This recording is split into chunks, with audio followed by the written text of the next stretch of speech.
सिकंदर महान यूनान का सम्राट था। वह अपनी प्रजा के सुख दुख का बड़ा ध्यान रखता था।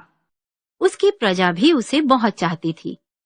उसके राज्य में एक खूंखार डाकू ने आतंक फैला रखा था। वे राह चलते राहगीरों को लूट लिया करता था। धन ना मिलने पर उन्हें मार देता था।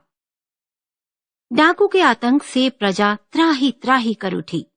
सैनिकों ने बहुत चेष्टा करके उस खूंखार डाकू को बंदी बना लिया।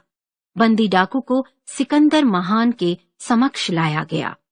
उसे देखने के लिए यूनान के लोग राज दरबार और उसके आसपास इकट्ठा हो गए। वे खूंखार डाकू रस्सियों में जकड़ा हुआ सिकंदर महान के सामने सिर झुकाकर खड़ा था।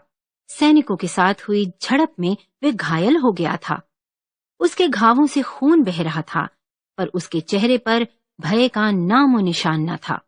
ऐसा लग रहा था जैसे उसे अपने प्राणों से कोई मोह नहीं हो। मौत मंडराने पर भी वे शांत दिखाई दे रहा था।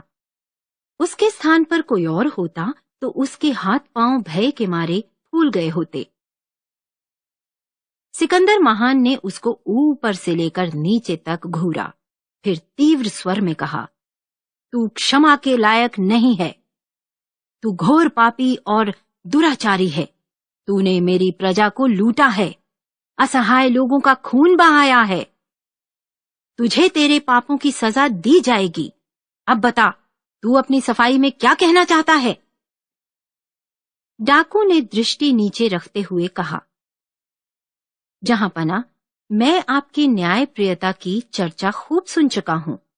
यह भी सुना है कि आपके हाथों किसी निर्दोष को सजा नहीं मिली है। फिर भी गलती माफ हो तो मैं कुछ कहूं? आज्ञा है। सिकंदर महान का स्वर राज दरबार में गूंज उठा। तुझ पापी को भी अपनी सफाई देने का पूरा अवसर मिलेगा। डर मत, जो कुछ कहना चाहता है उसे निसंकोच कहे। तेरे साथ भी पूरा इंसाफ किया जाएगा। सिकंदर के आश्वासन के बाद उस घायल डाकू ने निडर होकर कहा, जहांपना, मैं एक कैदी हूं। मेरा जीना मरना आपकी दया पर निर्भर है। आप मुझे खूंखार डाकू कहें, हत्यारा कहें, घोर पापी कहें और भी जो जी चाहे वह कहें। आप बादशाह हैं, ताकतवर हैं। दुनिया आपका लोहा मानती है और लोग आपसे डरते हैं। लेकिन अब इस बात पर ध्यान दीजिए, अपने हृदय पर हाथ रखिए और शांत मन से विचारिए। जिसने कितने ही देशों को लूटा हो, हजारों घर बर्बाद किए हों, हजारों बच्चों के सिर से पिता का साया छीना हो, हजारों औरतों को विधवा किया हो और खून की नदियां बहा दी हों, उसे आप किस नाम से पुकारेंगे? क्या वे दोषी नहीं? क्या वे दंड पाने का अधिकारी नहीं? क्या आप उसे भी मृत्यु दंड देंगे? मैं अपने प्राणों की नहीं, केवल न्याय की भीख मांगता हूं। डाकू के इन शब्दों के साथ ही राज दरबार में निस्तब्धता छा गई। सारे दरबारी और उपस्थित लोगों की आंखें सिकंदर महान के चेहरे की ओर जा टिकी थी।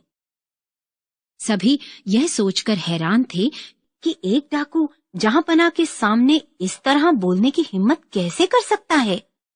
बादशाह स्वयं सोच की मुद्रा में थे। उन्हें इस बात का आभास हो रहा था कि यदि एक बादशाह दूसरे राज्य पर आक्रमण करता है तो उसके परिणाम भी यही होते हैं। सिकंदर महान की गर्दन नीचे झुक गई थी। जुबान पर मानो ताला पड़ गया था। आज वे एक खूंखार डाकू की निडरता के आगे बेबस से लग रहे थे। कुछ देर बाद सिकंदर महान का स्वर गूंजा, बंदी को रिहा कर दिया जाए। सारा दरबार इस फैसले से आश्चर्यचकित था।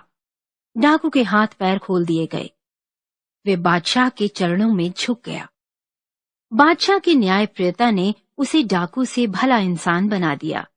उसकी शेष जिंदगी आम लोगों की सेवा में बीती।